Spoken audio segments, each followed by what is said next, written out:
Hello and welcome to another edition of Cranky Gun Reviews. I'm your host, James. Again, another video here. This is going to be a pretty short one tonight, mainly because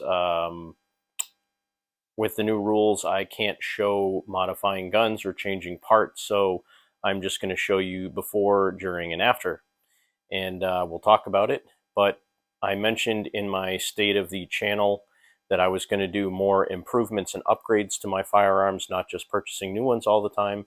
And this is one of such videos. So the Ruger American in 308 that I have, I've done a couple of videos on it. That was the one that I had issues with. The bolt broke and I actually had to send it back to Ruger to get it fixed.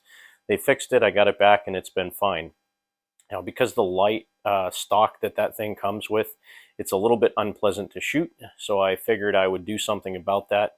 And originally, I was debating about trading it in and actually buying one of the Ruger Hunter version guns that you can actually get with the Magpul stock already on it.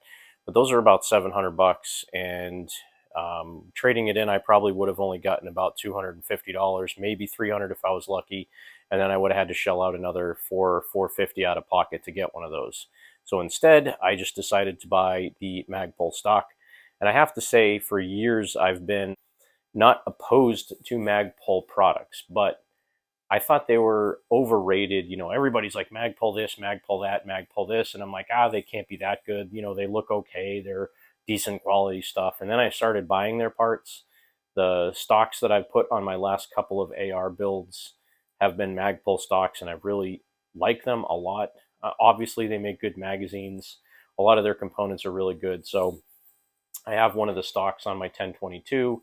Again, a couple of my AR lowers have Magpul fixed stocks on them.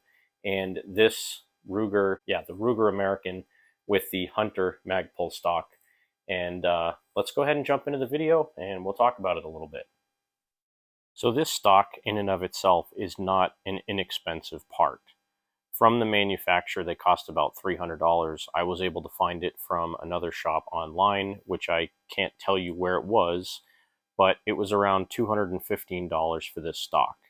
And at first glance, you wonder if something like this is actually worth that price. Can a single part for a gun really make it that much better? Going back to Buffalo's Outdoors videos, that's where I got the idea to do this. He had a Ruger American that he hated shooting. That was one of his buddies, and he went out and bought this stock and basically put it on and said it was night and day difference. So when you open the package up, this is what you're going to get. Obviously the stock itself. This little card tells you about the magazines. It comes with a single 5-round magazine. You can see here, it just basically tells you what version of the magazine you can use. There's that PMag 762AC and some instructions, which really you don't need because this install was very simple.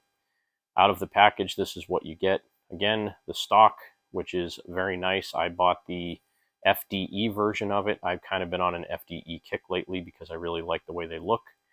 And comes with a few different pads that you can put in to adjust the length of pull. Obviously, Magpul sticker, your bedding blocks, and a magazine. Now, speaking about bedding in this particular stock, part of the reason that this is really good, it has this aluminum section inside the stock that actually has holes for your bedding blocks. And the bedding blocks that this comes with are made out of steel. You can see that the front part of this is all polymer, which is what you'd expect. On the bottom of it, you have M-lock slots, and on the sides, you also have a couple of areas that have a dimple in them that are set so you can pre-drill your holes if you wanted to put in your standard sling swivels. Again, here you can see the adjustable spacers for the adjustable length of pull, and that's about it for an overview on the stock. So again, this is my Ruger American in 308. I've had this gun for, I don't know, probably a little over 2 years now. And I take it out from time to time, but it's really not super pleasant to shoot. And again, I debated trading it in and getting something different because it's not pleasant to shoot. But realistically, I wanted to take a little bit of time to try to make it better because I do enjoy shooting it. Here's the factory magazine. This thing comes with a 3-round magazine. Maybe it's 4-round, but I can only fit 3 in mine. And has a nice recoil pad on it, but again, part of the problem with this is the stock is just so stinking light. Doesn't have a lot of rigidity to it, and it's hollow, so that's the main reason that I wanted to go to the Magpul stock. And here you have the rifle with the stock installed. Now, it's about the same length as the Ruger American stock originally was, but this has a fully free-floated barrel, and it will not flex when you put a bipod on the front. I opted to buy a couple of extra 10-round Magpul magazines, and this kind of looks more like a scout-style rifle now. Has a nice paddle to drop your magazine for your mag release, and overall, it just looks very nice. So I haven't taken it out to shoot yet. Obviously, I've been having a bunch of bad weather here. There's a lot of snow that's been falling, so getting out to the range for me isn't a great option right now. There again, you can see the M-lock slots and those pre-drilled dimples in the stock, so that if you wanted to use a standard sling swivel, you can.